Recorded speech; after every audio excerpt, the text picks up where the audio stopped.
Convidamos os irmãos a se colocar em pé.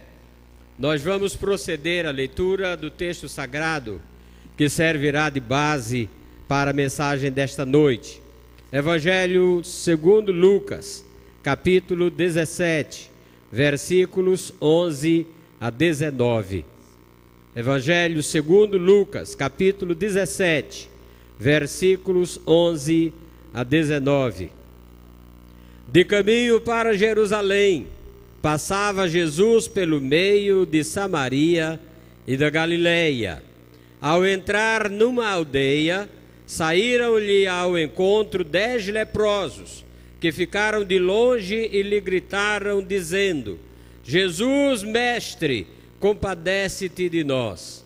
Ao vê-los, disse-lhe Jesus: Ide e mostrai-vos aos sacerdotes. Aconteceu que, indo eles, foram purificados. Um dos 10, vendo que fora curado, voltou, dando glória a Deus em alta voz, e prostrou-se com o rosto em terra aos pés de Jesus, agradecendo-lhe, e este era samaritano. Então Jesus lhe perguntou: não eram 10 os que foram curados? Onde estão os 9? Não houve porventura quem voltasse para dar glória a Deus, senão este estrangeiro? E disse-lhe: levanta-te e vai, a tua fé te salvou. O Evangelho do Senhor, louvado sejas, ó Cristo. Permaneçamos em pé e louvemos o nome do Senhor.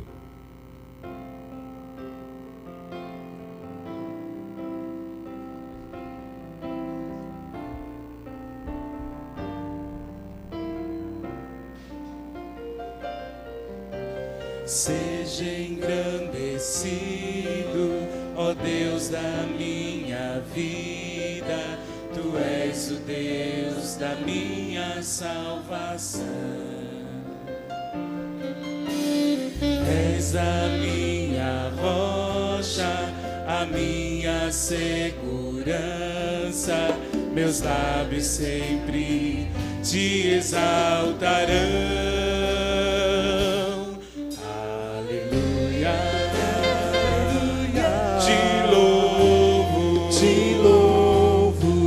Sei que sobre todos és Senhor. Aleluia, aleluia. Te louvo, pois sei que sobre todos és Senhor. Aleluia, aleluia, aleluia.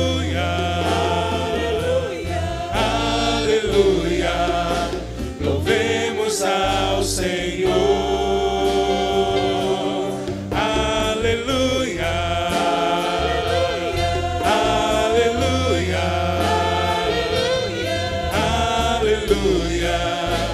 Louvemos ao Senhor. Podeis assentar, meus irmãos, graças a Deus. Bom estarmos aqui para juntos meditarmos um pouco na palavra do Senhor. I did it my way.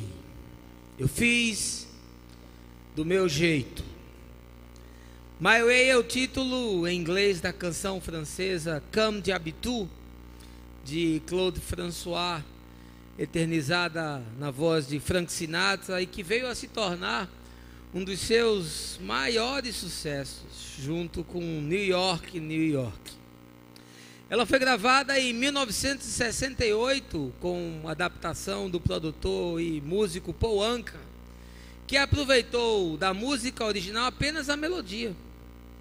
Na letra triste, cantada pela voz aveludada de Sinatra, um homem solitário fala das agruras de sua vida. A poesia melancólica de My Way traz num de seus versos a seguinte declaração: eu vivi uma vida plena, viajei por todas as rodovias e mais, muito mais que isso, eu fiz do meu jeito. e fiz o que tinha que fazer. Vi e vivi tudo, sem exceção, planejando cada caminho do mapa, cada passo, cuidadosamente, até mesmo os atalhos. Porém, mais do que isso, eu fiz do meu jeito. Há algo que tem me chamado a atenção na vida das pessoas com as quais eu convivo, seja como profissional de mercado, seja como pastor de igreja, seja apenas como um qualquer, como um amigo que a gente encontra na rua e não faz conta para contar a vida. São os caminhos que elas escolhem para neles caminhar, suas decisões, diretrizes e até prioridades. Eu confesso que me chama a atenção as alternativas que a vida apresenta e, em contrapartida, os rumos que as pessoas escolhem tomar. E aqui surge uma questão dramática. Como saber se, ao decidirmos, a direção estará correta? Como discernir se aquele caminho leva ao bem ou ao mal, à felicidade ou à ruína, à dor ou à alegria? Como perceber hoje o que nos trará o futuro, de tal forma a tentar corrigir os eventuais equívocos do amanhã? Bem pontuou o filósofo quanto a isso, ao afirmar que somos o agora e o ainda não. Lembre aí de uma decisão importante que você tomou na sua vida. Tenha sido ela boa ou ruim, não importa. Você tomaria novamente? Há um provérbio chinês que afirma: nunca é tão fácil perder-se como quando se julga conhecer o caminho. Se fosse hoje, com a experiência que a vida já lhe forneceu, talvez sem as ilusões de outrora, você ainda faria do seu jeito? Ou procuraria fazer de outro? Essa escolha lhe trouxe dor, sofrimento, amargura, tristeza. Mas nesse mesmo tema, há ainda uma outra coisa que me inquieta. Será que as decisões que a gente toma na vida são fruto de uma simetria lógica, onde a escolha boa sempre nos leva ao caminho bom e a escolha ruim ao caminho mau? Ou esse algoritmo simplório não serve para retratar de fato o que ocorre nesse chão empoeirado da saga dos humanos caídos sobre a terra? Pode um caminho que parece ser bom não ser, e um outro que parece ser mal se tornar bom? O profeta Isaías, quando fala sobre esse tema, nos desafia com uma afirmação contundente e desconcertante: não são os vossos caminhos os meus caminhos, diz o Senhor. Essa noite, como um bom observador da vida, um andarilho da existência, eu queria pregar essa mensagem que eu intitulei A Diferença entre Conhecer o Caminho e Caminhar por ele. Ela vai nos desafiar a analisar a forma como temos vivenciado a nossa espiritualidade, se do jeito como Deus deseja, ou conforme a canção, se do nosso próprio jeito. De uma coisa, todavia, eu estou convencido: se você não sabe para onde vai, todos os caminhos o levam para lugar nenhum. Henry Kissinger. Mas eu não queria avançar sem convidar você a um momento de oração. Baixe a sua cabeça e feche os seus olhos.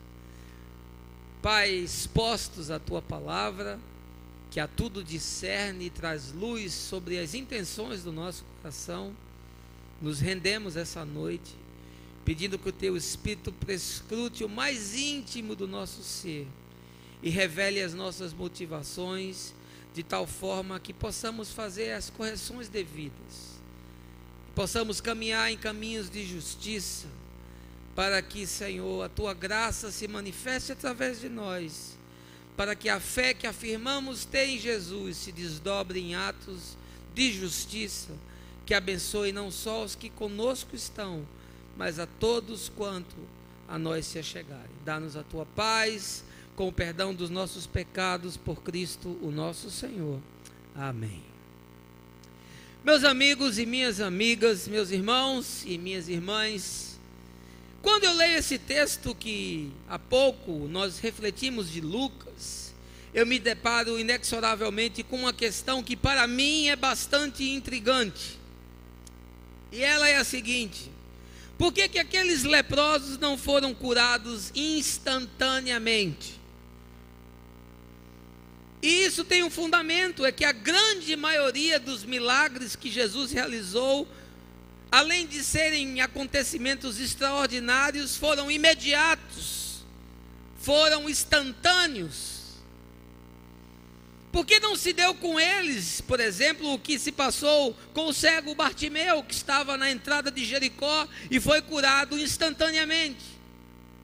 Por que não se deu com eles o que aconteceu com o endemoniado gadareno, que a semana passada estivemos aqui refletindo sobre ele, que foi liberto instantaneamente? Ou com o aleijado do tanque de Betesda, que foi também liberto do seu aleijão e tomou sua cama e andou instantaneamente? Ou talvez, quem sabe, o filho da viúva de Naim, que estava indo para o cemitério ser enterrado, e Jesus parou aquele cortejo e chamou aquele jovem de volta à vida, e ele ressuscitou instantaneamente. Isso para não estar aqui expondo uma centena de paralíticos, cegos, coxos, surdos, lunáticos, doentes de toda sorte, que as Escrituras afirmam terem sido curados imediatamente após a ordem de Jesus. Me responda você, por que aqueles 10 leprosos não foram curados instantaneamente? Bastava uma palavra de Jesus: sim, eu quero, fica limpo, como aconteceu de outra feita, e assim seria. Mas antes de aprofundar essa questão, eu quero convidá-lo a mergulhar nesse texto. Eu quero trazer você para essa cena. Eu quero que você entenda esse mosaico todo, as condições subjacentes que estão presentes no texto, as implicações, os desdobramentos, o fenômeno sociocultural que ali se manifestava, para que você possa perceber a dimensão daquilo que o evangelista Lucas está narrando. O que significava ser leproso nos dias de Jesus? Olha, se lepra nos nossos dias é algo que ainda causa pavor. Quando você ouve, olha, alguém está leproso, você fica alarmado. Mesmo nós sabendo que hoje é uma doença totalmente curável. O seu nome científico chama-se hanseníase. E nós sabemos que hoje uma pessoa cometida desse mal tem como ficar totalmente curada. Mas mesmo assim nós ficamos com pavor. Nós não queremos chegar perto de alguém que diz que tem lepra.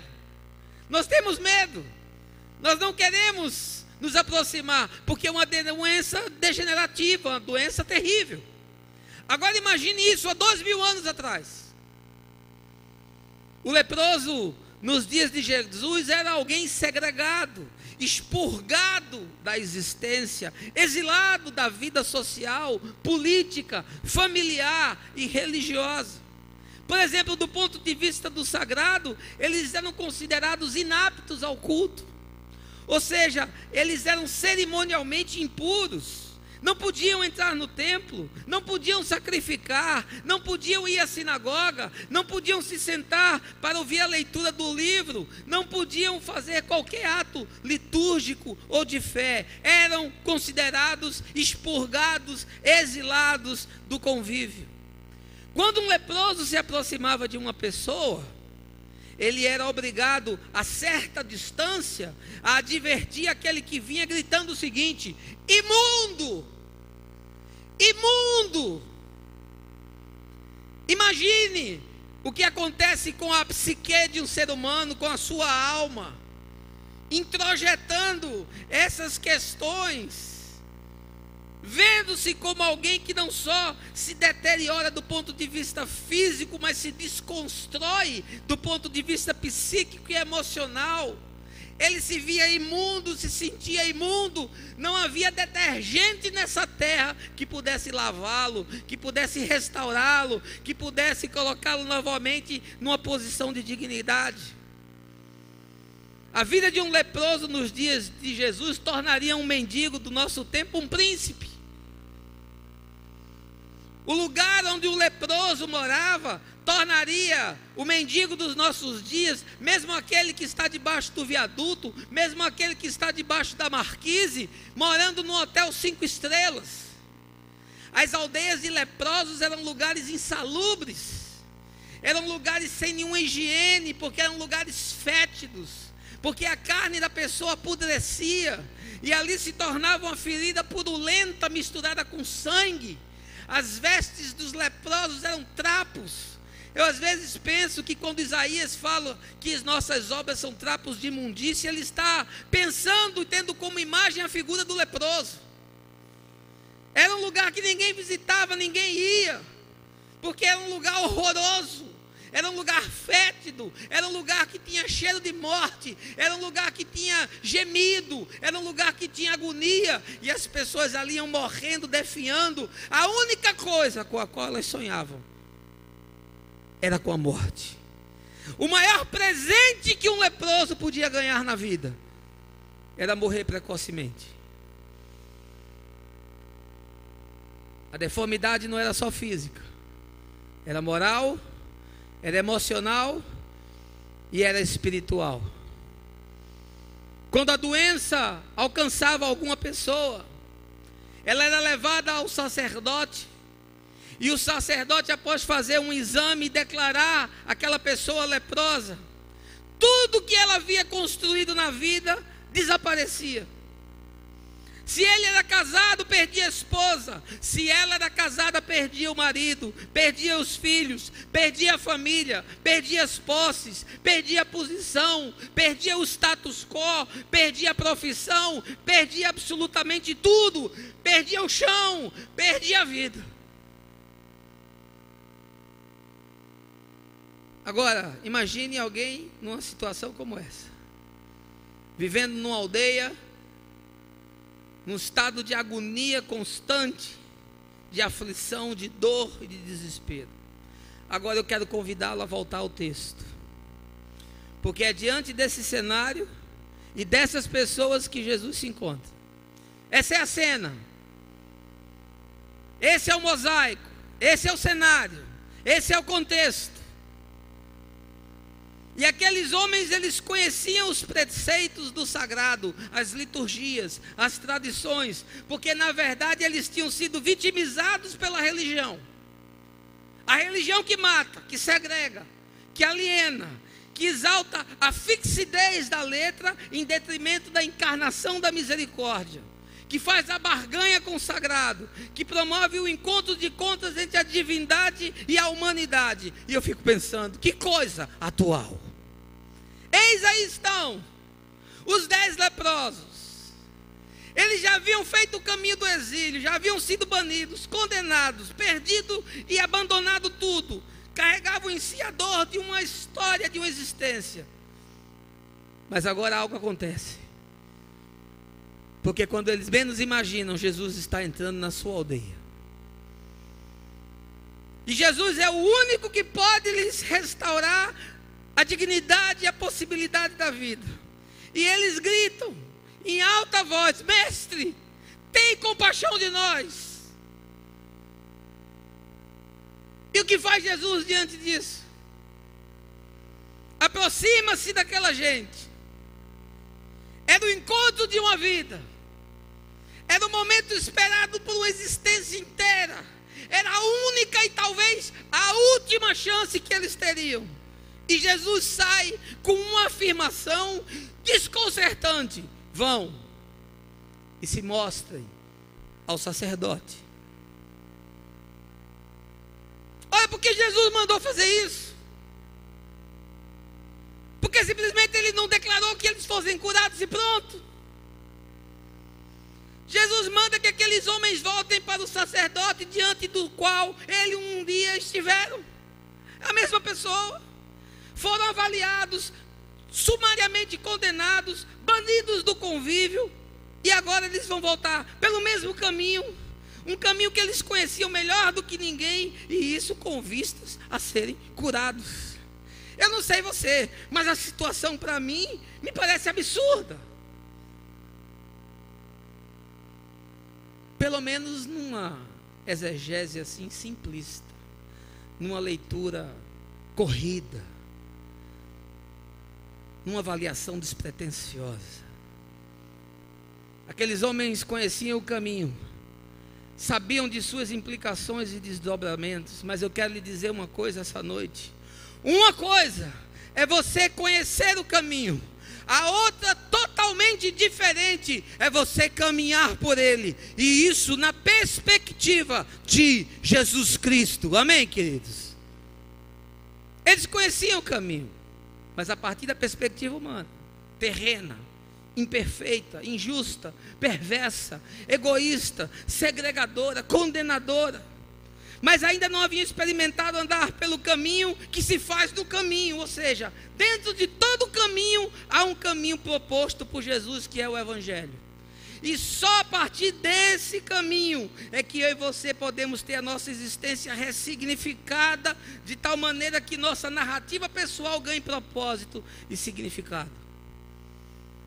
Na parábola do bom samaritano, havia um único caminho. Os malfeitores estavam naquele caminho. O homem que foi vitimado estava naquele caminho. O sacerdote que saiu do culto andou por aquele caminho. O levita passou por aquele caminho. E também o samaritano vinha por aquele caminho. Todos estavam no mesmo caminho. Mas havia uma diferença, a forma de caminhar. Conhecer o caminho é uma coisa, caminhar por ele é outra. Aqueles leprosos haviam feito aquele caminho, mas agora Jesus lhe propunha fazer o caminho de Deus. Eles conheciam o caminho, mas agora eles iriam andar de uma outra maneira. E eu quero lhe fazer uma pergunta, meu querido amigo, minha amiga, meu irmão e minha irmã, como é que está a sua vida?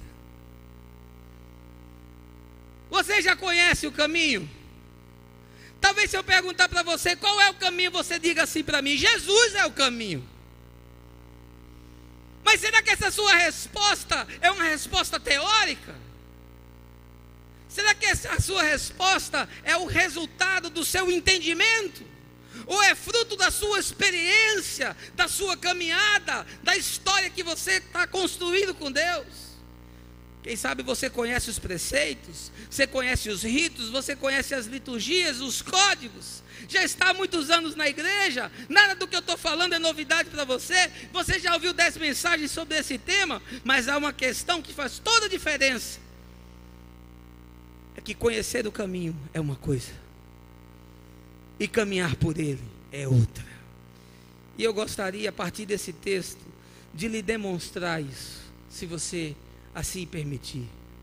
A primeira coisa que eu quero lhe dizer é que caminhar com Jesus implica em uma ressignificação da nossa espiritualidade. Conforme o verso 11, de caminho para Jerusalém passava Jesus pelo meio de Samaria e da Galileia. Olha, o caminho de Jesus é uma proposta totalmente diferente. Não tem nada a ver com religião, mas tem a ver com relacionamento. O caminho de Jesus é contra a cultura. O caminho de Jesus é contra fluxo. O caminho de Jesus é subversão silenciosa. O caminho de Jesus é mudança de conteúdos, de valores, de princípios. É transformação de consciência. E resumindo tudo na palavra do apóstolo Pedro, é metanoia. É mudança de direção.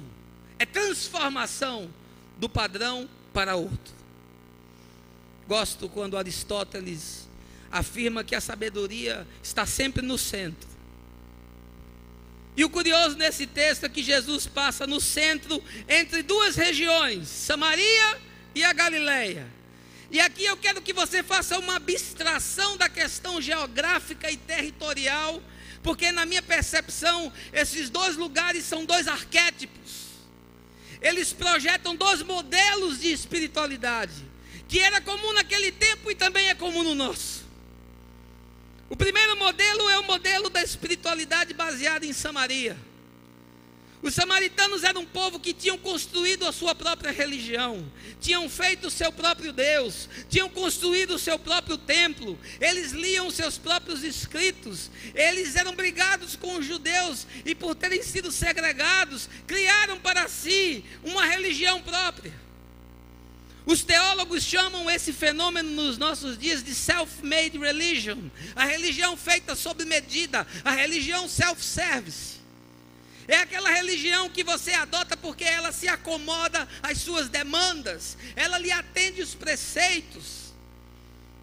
É a religião que bate com o seu pensamento. Quem sabe essa religião é aquela que não tem renúncia. Quem sabe essa religião é aquela que não tem cruz. Quem sabe essa religião é aquela que não tem perda. Quem sabe essa religião é aquela que não tem sacrifício. Essa religião é a religião da prosperidade, é a religião da bênção, é a religião do favor de Deus, é a religião do gênio da lâmpada que sai para atender os seus desejos. A espiritualidade calcada em Samaria é essa espiritualidade construída para nos atender. É um Deus que está sujeito às nossas conveniências. É um Jesus que tem que se amoldar ao nosso pensamento. Não nós nos conformarmos a Ele, mas Ele se conformar a nós. Porque nós temos as nossas demandas, as nossas agendas, as nossas prioridades, os nossos projetos pessoais. Nós temos que ser felizes. Precisamos de um Deus que se amalgue à nossa existencialidade. Mas Jesus não passa por Samaria, mas também não passa pela Galileia, ele passa pelo centro. E a espiritualidade baseada na Galileia é um arquétipo também, porque a região da Galileia é a região dos pagãos. Era o povo que vivia sem religião, sem Deus, sem regra, sem ética, sem valores, sem moral, sem propósito, sem coisa nenhuma. Aliás, o sábio diz que a ética é a estética do lado de dentro. E é difícil a gente ouvir isso numa geração que se preocupa apenas com o que está do lado de fora, com o que aparece, com o que é percebido, com o que os outros vão dizer. Nós não nos preocupamos com o que está do lado de dentro, mesmo que tenha cheiro de morte, mesmo que esteja sendo visitado por aves de rapina, a gente não se preocupa, porque bacana é sair bem na foto, é ser politicamente correto. Mas a espiritualidade no arquétipo da Galileia é essa espiritualidade que não tem compromisso com nada, que não tem valor, que vale tudo, que o importante é você se realizar, não importam os meios. Isaías disse: terra de Zebulon, terra de Naphtali, caminho do mar, Galileia dos gentios, povo que estava em trevas viu uma grande luz, e para os que viviam na região da sombra da morte resplandeceu-lhes a luz. Sabe o que é isso? É uma profecia que se cumpre quando Jesus entra na Galileia e vai de encontro àquela gente que não tinha preceito, que não tinha herança, que não tinha Deus, que não tinha fé, que não tinha nada, vivia nas trevas, vivia afundado nas suas próprias questões, e Jesus entra e diz: vinde a mim, todos vós que estáis cansados e sobrecarregados, e eu vos aliviarei. Amém, queridos? Mas Jesus não fica nem em Samaria, nem na Galileia, porque o seu objetivo é chegar em Jerusalém. Goethe diz o seguinte: há pessoas que nunca se perdem, porque nunca se põem a caminho. Jesus tinha um caminho e um objetivo. Ele queria chegar em Jerusalém. Eu quero lhe dizer uma coisa essa noite: nós temos que buscar um projeto de espiritualidade que ressignifique a nossa vida, porque vinho novo é para odre novo, conteúdos novos são para consciências renovadas. Os valores do evangelho depositados nos velhos odres da religião transformam o vinho do espírito em vinagre existencial. Ou você entende que a proposta é outra, ou é melhor ficar em Samaria, ou é melhor viver a espiritualidade da Galileia. Porque só se chega a Jerusalém quando se muda a forma de perceber a vida. Jerusalém é outro arquétipo. É o lugar do culto, é o lugar da oferta, é o lugar do quebrantamento, da rendição, da celebração da vida, do perdão, da justificação, do novo nascimento. Para chegar em Jerusalém, Samaria e a Galileia tem que ficar para trás. E esse é o grande desejo de Jesus. Amém, queridos? A segunda coisa, a mensagem do Evangelho tem como desafio entrar em todos os ambientes da existência. Veja lá versos 12 e 13. Ao entrar numa aldeia, saíram-lhe ao encontro 10 leprosos, que ficaram de longe e lhe gritaram dizendo: Jesus, mestre, compadece-te de nós. A mensagem do Evangelho tem esse desafio de entrar em todos os ambientes. O problema é que o Evangelho que nós dizemos crer, ele não encarnou em nós. Ele não ficou apegado a nós. Ele não criou raízes profundas do nosso ser. Ele não tem implicações que sejam inexcusáveis. Nós somos apenas crentes de igreja. Mas quando nós saímos daqui, a vida segue em outra direção. Nós saímos e passamos a andar de uma outra forma. Fazemos do nosso jeito. É my way. Parece que a gente pendura no cabide ali um personagem que a gente veste quando entra no templo. E ao sair a gente tira o personagem e pendura ele de novo. Mas na semana é salve-se quem puder. É my way, eu faço do meu jeito, eu escrevo a minha história. Quem sabe de mim sou eu.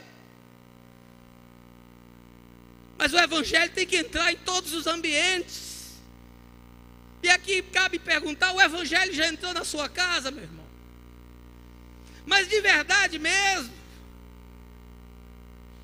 Se perguntarem à tua família quem você é, eles vão dizer que houve transformação e mudança de caráter, de vida, de consciência e de coração? Ou você incorpora um personagem?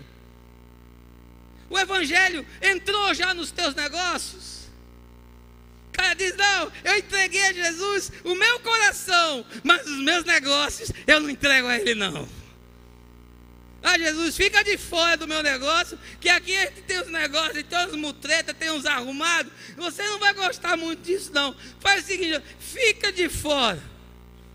Eu me lembro quando eu era adolescente que tinha uma música que dizia: meu coração é de Jesus e o meu pulmão é da Souza Cruz. O cara diz: não, eu dei o meu coração a Jesus, mas os meus negócios não. Os meus negócios toco eu. Eu não quero Jesus misturado com os meus negócios. Ele vai bagunçar a minha contabilidade. Jesus ele vai misturar o negócio. Ele não vai querer que eu tenha caixa 2. Ele não vai querer que eu sonegue. Ele não vai querer que eu emita meia nota. Como é que eu vou botar Jesus? Jesus é incompetente, rapaz.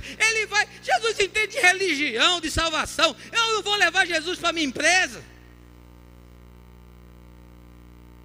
Eu tenho uma pequena empresa. E eu não vivo falando de Jesus dentro dela, porque a minha vida fala mais que qualquer coisa. Porque se a minha vida não falar, as minhas palavras não vão adiantar de coisa nenhuma. Você já levou Jesus na sua empresa? O Evangelho entrou no seu casamento. E eu passo a semana conversando com as pessoas com a vida esfarelada, com os casamentos esbagaçados, vivendo uma farsa, vivendo uma mentira, vivendo um disfarce.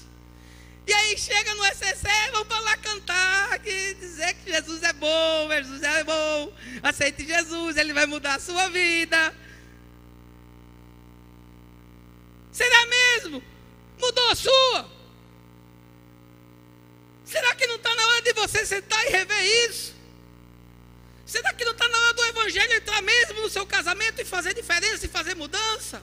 E ir fundo lá dentro? O Evangelho já entrou na criação dos seus filhos? O Evangelho faz diferença na tua casa com teus meninos? Eles estão sendo criados debaixo de princípios? Ou você pensa que eles estão lá e vão crescer feito planta sozinho? Ou você acha que os anjos do céu vão descer para ensinarem para ele?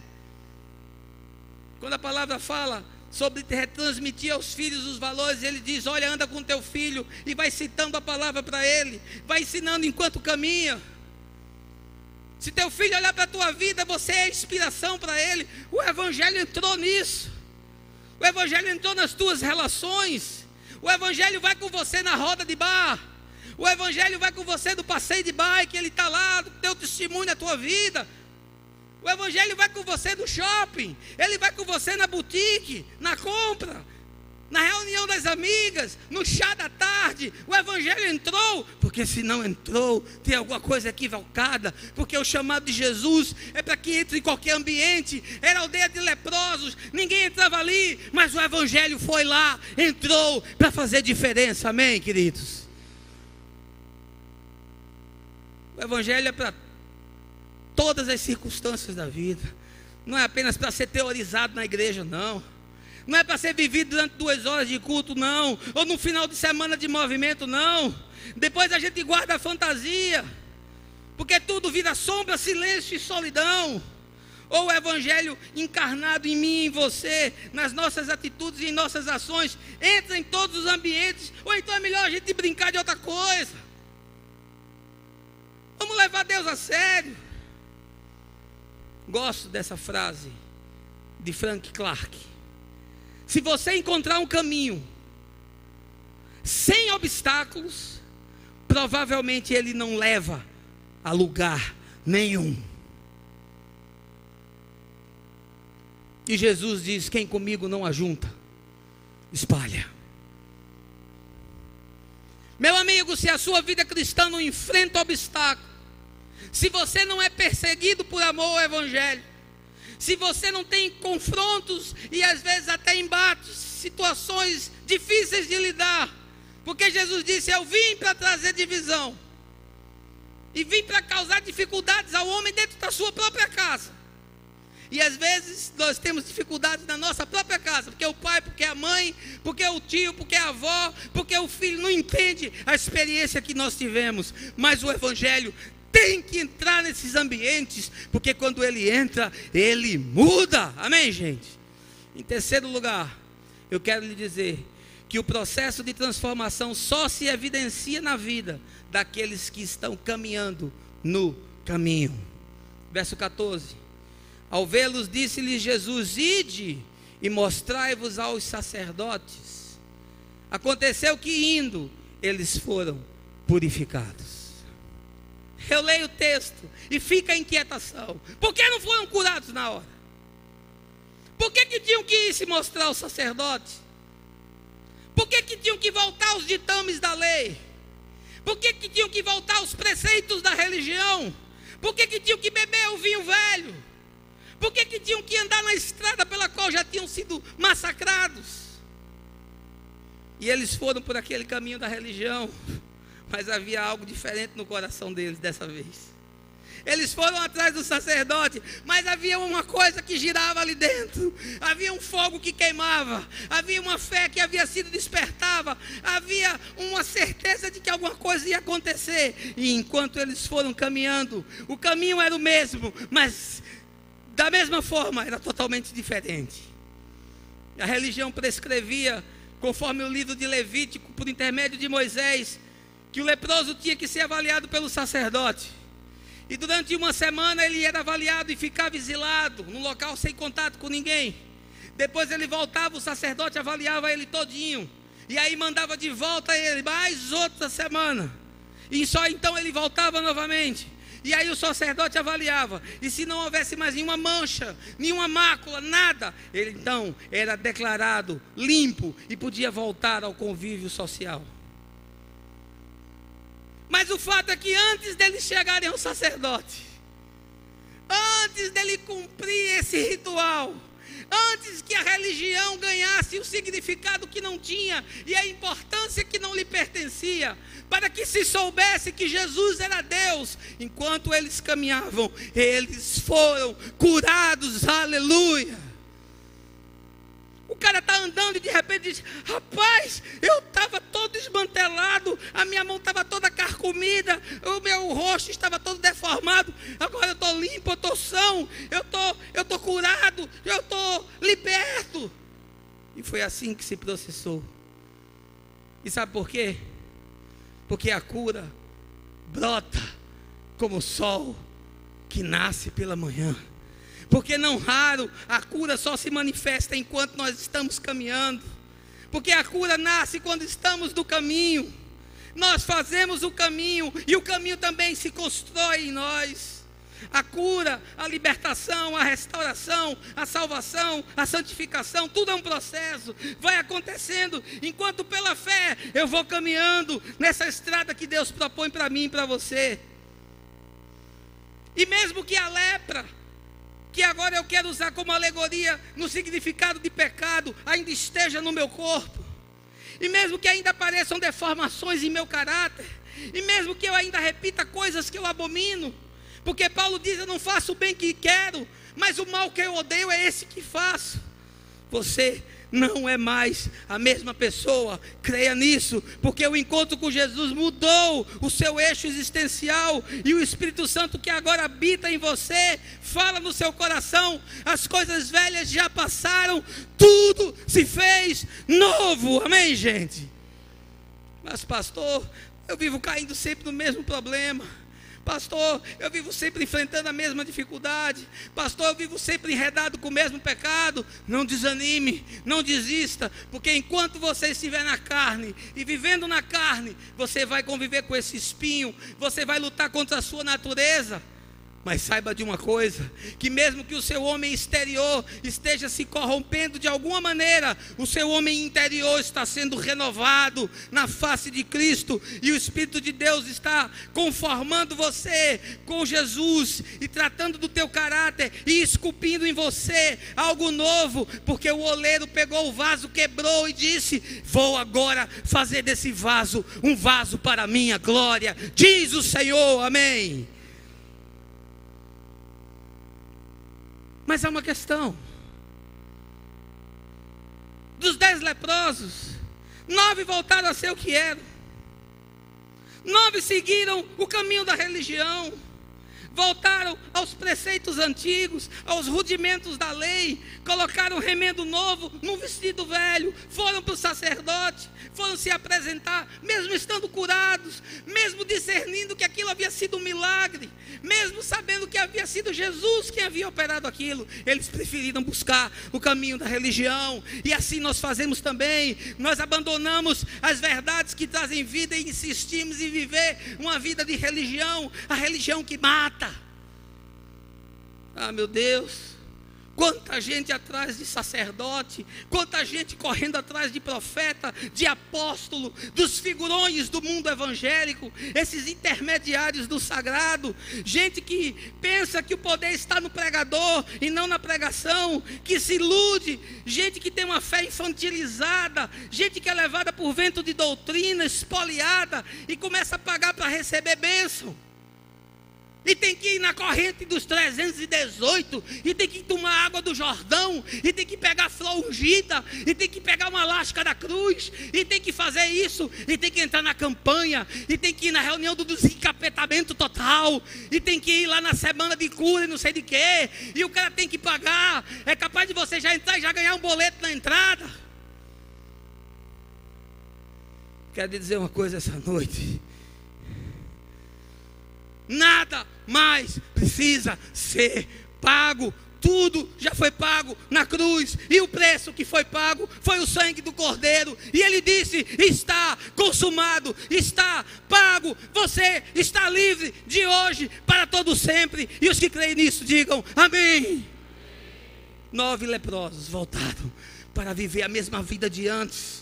Foram curados, mas apenas do corpo. Continuaram enfermos da alma e do espírito, porque eles estavam atrás do milagre, não estavam à procura de Jesus. Quanta gente vem na igreja atrás de milagre, não atrás de Jesus. Nós sabemos mais das promessas de Deus do que do caráter de Deus. Nós estamos atrás da bênção, da cura, do emprego. Nós queremos um Deus que resolva as nossas questiúnculas. Nós queremos um mágico. que faça a gente ter as nossas questões resolvidas sem nenhum tipo de sofrimento. Mas Jesus não é mágico, Jesus é Deus. E ele disse: no mundo tereis aflições. Não pense que é moleza não, meu querido. Ele não disse: pegue a sua boia, vá para a praia e siga-me, não. Ele disse: tome a sua cruz, negue-se a si mesmo e siga-me. Grambel disse assim: nunca ande pelo caminho traçado, pois ele conduz somente até onde outros já foram. 9 homens andando pelo caminho traçado, onde outros já tinham ido. E eu e você temos o costume de andar por caminhos traçados. Andamos sempre pelas mesmas rotas, seguimos sempre os novos mapas. Não siga mapas, faça mapas. Jesus está chamando você para um momento existencial novo, para viver uma espiritualidade diferente, para que você entenda que o caminho se faz caminhando e que a cura brota enquanto você caminha. Amém? E em último lugar, toda espiritualidade sadia desemboca numa caminhada que revela em nós os frutos do Espírito. Versos 15 e 16. Um dos 10 foi o dízimo, né? 10, o dízimo. Um dos 10, vendo que fora curado, voltou dando glória a Deus em alta voz, e prostrou-se com o rosto em terra aos pés de Jesus, agradecendo-lhe, e este era samaritano. Toda espiritualidade tem que desembocar no surgimento dos frutos do Espírito na nossa vida, porque aquele que não der fruto, o Pai vai e corta. Cora Coralina, grande poetisa, diz: o que vale na vida não é o ponto de partida, e sim a caminhada. Caminhando e semeando, no fim terás o que colher. Sabe o que eu acho bacana nesse texto? É que os 9 foram na direção da religião e só um foi na direção de Jesus. Porque o caminho de ida é mais fácil, você vai quebrando tudo, você vai se arrebentando todo, você vai fazendo escolha errada, vai decidindo loucamente, vai mudando as prioridades, mas você vai levando, vai tocando, vai empurrando com a barriga e vai. Mas o caminho de volta não, porque no caminho de volta há o conserto, no caminho de volta há o perdão, no caminho de volta ao arrependimento, no caminho de volta o sujeito tem que admitir, tem que dizer: não, me dá aqui que isso é meu. Sabe, uma marca de quem se arrepende é dizer logo assim: esse problema é meu, o culpado sou eu. Ah não, aí eu vejo o marido brigando com a mulher: ah não, 70% do problema é seu, 30% é meu. Eu digo: grande coisa. Meu querido e minha querida, se o casamento se acabar, você vai botar na sua estante: casamento acabado, mas 70% da culpa foi dela. Grande coisa que você fez. Pegue logo os 100%, se agarre com ele e diga: mulher, vem cá, vamos acabar dessa lenga-lenga, vamos acabar com essa panaceia, vamos deixar que o evangelho entre na nossa casa e Jesus mude a nossa história e a nossa relação. Amém, querido? Se aproprie do que é seu e do que não é seu, porque uma marca de quem se arrepende é querer consertar. O cara disse: vocês vão para o sacerdote, eu não vou não, eu fui curado é por Jesus, vou fazer o caminho de volta. O caminho de volta é sempre mais difícil, mas é o caminho proposto. E ele voltou, porque o caminho que nos leva a Jesus rompe com os grilhões da liturgia oca, da espiritualidade de garganta, da fé verborrágica, da plástica religiosa, do evangelho performático, que ele é só vivido para fora, sem representar dinâmicas que se processam no interior do ser, aquelas que nunca se materializam em atos de bondade, de justiça, de paz e de alegria, porque a gente não permite que o Espírito age em nós, e o Espírito, para agir em nós, tem que provocar arrependimento. É o arrependimento que detona o dínamo que faz com que as mudanças sejam produzidas. Sem arrependimento não há mudança, não há transformação, não há salvação. Só quem reconheceu quem Jesus é pode mudar esse eixo existencial e prostrar-se diante dele. O leproso voltou lá curado, ele chegou diante de Jesus e disse: tu és Deus. Ele se prostrou com o rosto em terra e glorificou Jesus. Isso sabe o que é que faz? Isso muda a perspectiva, isso muda a agenda, isso muda a visão, isso muda as prioridades, isso muda os projetos, isso muda a vida. Salvação não é só cura, não. Salvação é cura e redenção. Não basta apenas ser curado, tem de ser redimido. Tem de refazer, ressignificar, nova forma. Tem que dar meia volta, tem que mudar o plano, tem que mudar o projeto, tem que mudar o caminho. Gosto da frase de Jean Molière que diz: é longo o caminho que vai do projeto à coisa. É no caminho que a salvação vai tomando forma. É no caminho que a vida vai ganhando cor, sabor, significado. Por isso Jesus disse: agora tudo bem, agora que você discerniu, agora que você reconheceu, agora que você percebeu, agora que você enxergou, levanta-te, vai e caminha, porque a tua fé te salvou, conforme o verso 19. Caminha, porque essa obra apenas começou, e aquele que começou a boa obra na tua vida, diz o texto, vai completá-la até o dia de Cristo. Amém? O que começou a boa obra na tua vida, ele vai terminar. Ah, pastor, mas eu estou tão desmantelado. Mas ele vai fazer. Ah, pastor, mas eu estou tão distante. Mas ele vai te aproximar. Ah, pastor, mas eu estou fazendo coisa errada. Mas ele vai consertar. Ah, pastor, mas eu estou com a minha vida num momento tão difícil. Eu estou sem fé, mas ele vai te dar fé. Ah, pastor, eu estou com o meu casamento ruim. Ele vai ressignificar. Não há nada que Jesus não possa fazer. Jesus faz qualquer milagre para aquele que tem um coração quebrantado, se ajoelha nos teus pés e glorifica o seu nome. Aleluia. Por isso tenha paciência com o seu irmão que está caminhando. Talvez ele não tenha chegado no seu ideal de espiritualidade. Talvez o seu cônjuge não chegou ainda no pináculo do templo. Talvez ele não seja tão espiritual quanto você. Ele não está no mesmo ritmo que você. Tenha paciência com ele. Deus está tratando com ele. Gosto muito da citação de Clarice Lispector, essa fantástica mulher que diz: perder-se também é caminho. Às vezes a gente se perde, rapaz, na caminhada. Às vezes a gente derrapa, sai da pista. Até Fernando Alonso sai da pista, mano. Como é que você não quer sair? Você pode sair da pista também. Aí Jesus pega você e diz: volta para a pista. O caminho é por aqui. E o caminho se faz caminhando. Deus ainda não terminou a sua obra na sua vida, mas os frutos vão começar a aparecer. Frutos de justiça, paz, benignidade, mansidão, domínio próprio, temperança, misericórdia, amor. Tudo isso vai começar a surgir para a glória de Jesus. Amém? I did it my way. Eu fiz do meu jeito. Mas a questão é: deu certo? Ou melhor, está surtindo efeito? Está sendo bom para a vida? Está produzindo pacificação interior, paz e bem, graça e misericórdia no ser? Quero te fazer uma pergunta para concluir: como é que está a tua espiritualidade? De que substância é feita a tua fé? Como é a história que você está construindo com Deus na terra? Quem é Jesus na sua vida? E que implicações existem em seus ensinamentos para você? Gandhi afirmou: não existe um caminho para a felicidade. A felicidade é o caminho. Meu querido, há uma grande diferença entre conhecer o caminho e caminhar por ele. Mas tristemente nós estamos diante de uma geração que vive apenas de imagem. Porque a imagem é tudo. Parecemos, mas não somos. Pregamos, mas não vivemos. Citamos a Bíblia, mas ela não se materializa em nossas ações mais simples. Decoramos versículos, mas eles não se traduzem em mudanças processadas em nossa consciência. Temos muito carisma, mas às vezes pouco caráter. Por isso eu lhe digo: é tempo de despertar, é tempo de crescer, é tempo de mudar, é tempo de renascer, é tempo de viver a verdade, é tempo de agir conforme o que há de Deus em nós, é tempo de ressignificar a consciência, de transformar o coração, de quebrantar o espírito. Os nossos maiores problemas não estão nos obstáculos do caminho, mas na escolha da direção errada.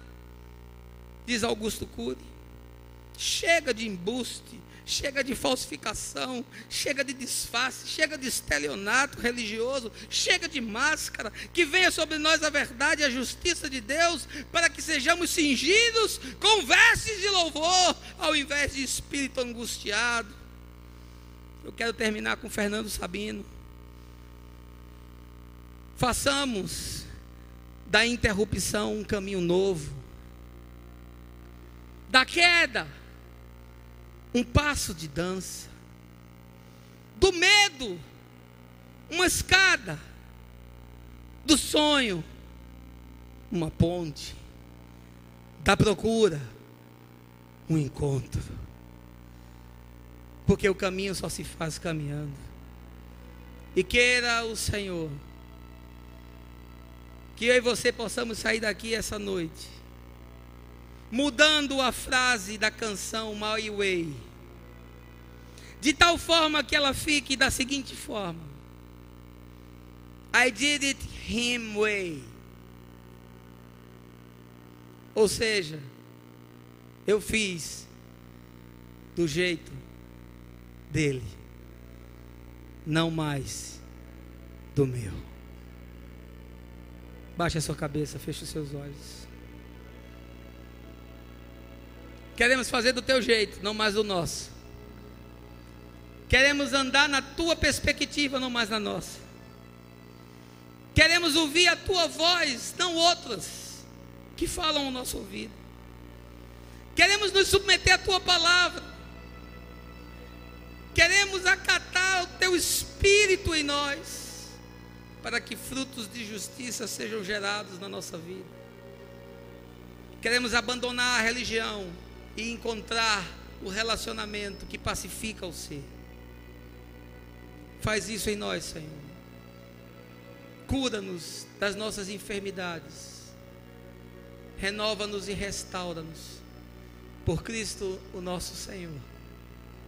Amém. Graças a Deus.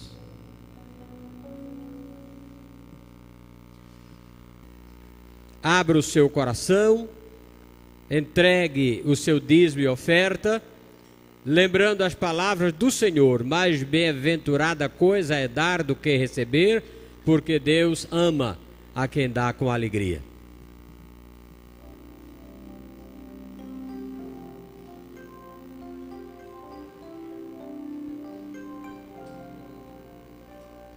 Às vezes parece que ser um cristão não é fácil em meio à escuridão. Ainda mais se eu pensar que não é minha luz, mas a união com Deus que o brilho produz.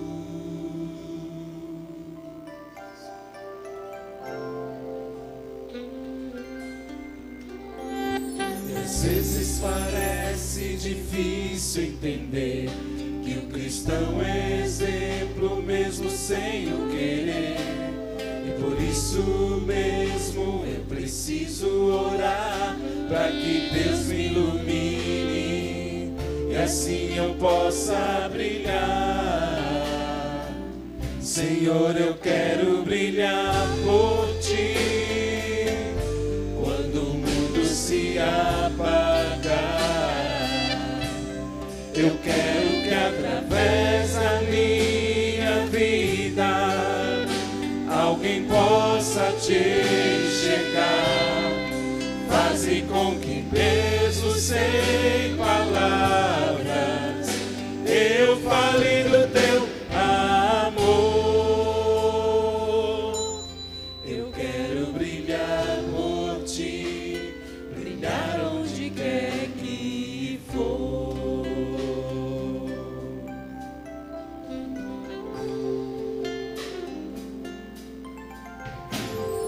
Às vezes eu temo que vou fracassar, pois eu sei que errei e continuo a errar. Mas se a minha luz parece extinguir-se, meu Deus, me dá força para prosseguir.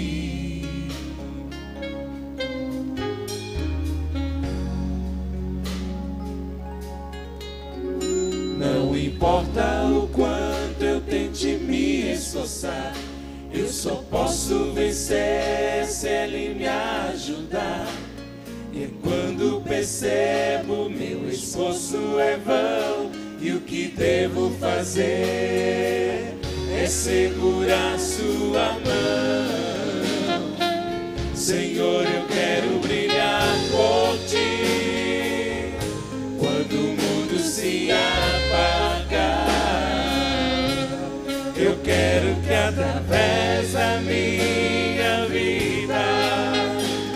alguém possa te enxergar. Faze com que mesmo sem palavras eu fale do teu amor. Eu quero brilhar